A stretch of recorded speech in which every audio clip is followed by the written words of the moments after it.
ভিডিওটি দেখবেন, তুফানগঞ্জের ভিডিও। মানে উনি অন্ধ, ঠিক আছে, ওনাকে কেস দিচ্ছে কি উনি ওভার স্পিডে বাইক চালিয়েছেন। ভিডিওটা আগে দেখুন, তারপরে বাদবাকি কমেন্ট করবেন আপনারাই। আগে ভিডিওটি দেখুন।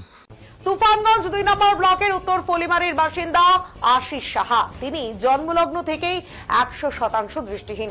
তার নামে আলিপুরদুয়ার জেলার কুমারগ্রাম থানার বারোবিশা ফাঁড়ির পুলিশের অভিযোগ, তিনি নাকি বেপরোয়া গতিতে মোটর বাইক চালিয়েছিলেন।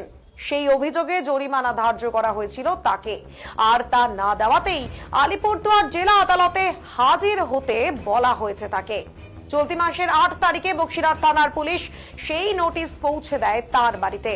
নোটিশ হাতে পেয়ে হতবাক আশিস বাবু। ঘটনাটির সামনে আসতেই হতবাক হয়ে পড়ে গোটা এলাকা।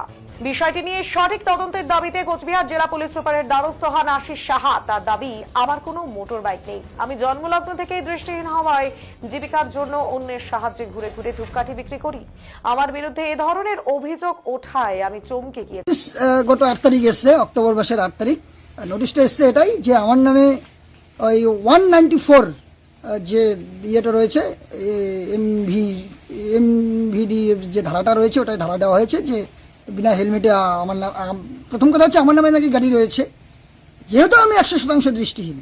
প্রথমত আমার নামে কোনো বাইক নেই, আর দ্বিতীয় কথা এটা জানা উচিত যে কীভাবে বাইক চালানো আদৌ সম্ভব কিনা আমার পক্ষে, এটাও পুলিশের বিচার বিবেচনা করা উচিত।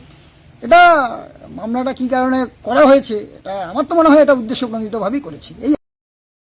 এই ভিডিওটি দেখে আপনারা বলুন এখন বর্তমানে কি করা উচিত। মানে হাসবেন না কান্না করবেন না প্রশাসনের উপরে দেবেন, সেটা আপনাদের ব্যাপার। ভিডিওটা পুরোটা দেখুন।